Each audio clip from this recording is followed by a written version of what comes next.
Assalamualaikum warahmatullahi wabarakatuh. Selamat pagi teman-teman semua. Walaupun tadi pagi tampaknya sudah mulai gerimis ya, tetapi kita tetap bersemangat karena apa? Ternyata terjadi lagi nggih keracunan pangan dalam program MPG ini dan tidak jauh dari sekitar kita. Bukan berarti bahwa kalau kejadiannya itu jauh kita terus tidak aware juga bukan ya, tetapi tentunya kita akan terus bersama-sama untuk mengawal program ini karena jangan sampai gitu nggih generasi penerus bahkan ini yang kemarin juga bahkan gurunya ini juga mengalami keracunan pangan. Nah, pada webinar seri kedua ini tentunya kita akan melihat perspektif yang berbeda, walaupun tentu nanti Dr. Citra juga akan memberikan summary ya sebagai bridging terkait dengan webinar yang pertama, agar mungkin teman-teman yang dulu belum ikut ataupun hanya melihat dari YouTube, nanti kira-kira akan bisa menyambungkan dengan bahasan pada hari ini. Yang hari ini nanti kita akan melihat tentunya terkait dengan tata kelola, kemudian akuntabilitasnya, dan ini nanti ada pemateri terkait dari sisi hukum ya, dari Bu, saya panggilnya tuh Mbak Iyi ya, dari Bu Sri Ediati Wiono. Saya tuh sok-sok nek nama malah sok nggak hafal nih karena kita tuh sama-sama teman di Mones. Kemudian juga ada moderatornya nanti Pak Rimawan, dan dari sisi ekonomi ada Pak Wisnu nggih ini nggih dari FEB, kemudian juga Prof Agus Hartono terkait dengan tidak hanya ekonomi tapi juga sosial karena nanti juga akan mungkin ya mengkolaborasikan apakah MPG ini memungkinkan jika dimasukkan dengan kantin sekolah yang mungkin sudah jauh lebih siap, kemudian tentunya juga mengelola jumlah apa namanya siswa yang tidak terlalu banyak juga nggih. Kemudian tentunya waktu penyiapan itu juga sangat penting sebagaimana yang kemarin kita bahas dalam analisis bahaya dan critical point ya dalam penyiapan makanan.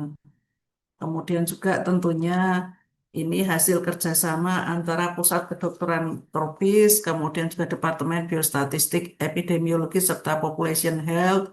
Tentu saja juga saya mewakili dari Kagama dan teman lama sama-sama dulu ngurusi mulai dari COVID, ya Pak Rimawan sebagai moderator dan wakil dari komunitas Sambatan Jogja yang sudah mendunia ya. Ternyata yang namanya sambatan itu tidak berhenti saat kita COVID saja, karena yang bisa kita lakukan saat COVID ini best practices adalah kita gotong royong bersama. Tentunya harapannya nanti juga akan bisa mengurai ya masalah yang terjadi dan mitigasi pada keracunan pangan dalam program MPG yang tentunya ya harapannya itu kan keinginannya bagus ya, tetapi kemudian di lapangan banyak hal yang tidak mudah untuk dikelola sehingga membutuhkan pemikiran kita semua gitu ya agar ini tidak terjadi lagi keracunan-keracunan yang akan datang karena kita tidak bisa memilih. Saya tadi matur nggih sama Prof. Agus dan juga Pak Rimawan, apa kita bisa memilih bahwa keracunannya yang ringan aja kan nggak bisa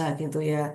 Ditambah dengan kondisi tiap siswa juga tidak sama gitu nggih. Nah, tentunya ini juga kita perlu memitigasi untuk tidak terjadi lebih parah lagi gitu nggih. Harapannya tentu tugas kita semua, kita tidak bisa hanya menyerahkan kepada government dan juga SPPG yang sudah ada, tetapi tentunya masukan kita, kemudian upaya-upaya yang kita lakukan bersama ini bisa untuk menjaga agar keracunan pangan tidak terjadi lagi. Karena nyatanya ini sudah akhir tahun, mungkin untuk membayar pengobatan ini apakah juga sudah dipikirkan gitu ya. Kemarin saya ketemu dengan salah satu kepala dinas kita itu baru rasan-rasan gitu ya.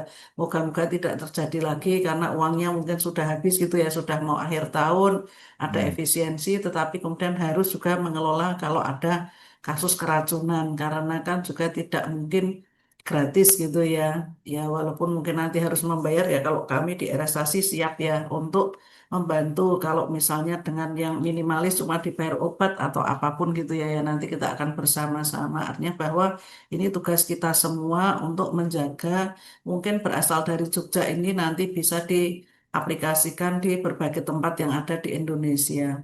Jangan sampai kita yang ada di Jogja ini merasa bahwa tugas kita hanya di Jogja ya, tetapi tugas kita adalah untuk negara dan bangsa kita di Indonesia yang saat ini memang sedang membutuhkan tangan-tangan kita untuk merekomendasikan sebenarnya seperti apa sih yang bisa kita lakukan agar semuanya tetap sehat dan program ini bisa berjalan dengan baik tanpa menyisakan adik-adik kita, generasi penerus kita ini yang harus mengalami sakit, ya minimal dirawat gitu ya di IGD walaupun juga ada beberapa yang dipulangkan. Dan itu tentu juga akan menjadikan trauma juga nih buat adik-adik. Demikian dari kami, jika ada kekurangan penyelenggaraan acara dalam kolaborasi ini, kami meminta maaf dan ini juga terima kasih kepada satu para pemateri, yang kedua, moderator, MC, kemudian tentunya juga penanggap tadi atau yang sebagai bridging ya Dokter Citra dan teman-teman dari berbagai center ini tadi dan tentunya tidak kalah penting adalah panitia hasil kolaborasi dan juga para peserta karena ini menunjukkan bahwa kita semua memiliki minat yang sama, kita semua memiliki keterpanggilan yang sama untuk memikirkan bagaimana program MBG ini supaya tidak terjadi keracunan lagi. Demikian dari kami. Sekali lagi, saya ucapkan selamat untuk mengikuti webinar keracunan pangan dalam program MBG seri kedua, khususnya terkait dengan tata kelola dan akuntabilitas dalam perspektif hukum, sosial, dan ekonomi tentunya untuk memitigasi pencegahan keracunan berkelanjutan di Yogyakarta dan tentunya moga-moga juga di seluruh Indonesia karena saya yakin yang ikut ini adalah teman-teman yang berasal dari berbagai wilayah. Demikian, saya kembalikan kepada Mbak MC, Mbak siapa tadi Asmani, Mbak Putri atau siapa? Nggih, matur nuwun. Assalamualaikum warahmatullahi wabarakatuh.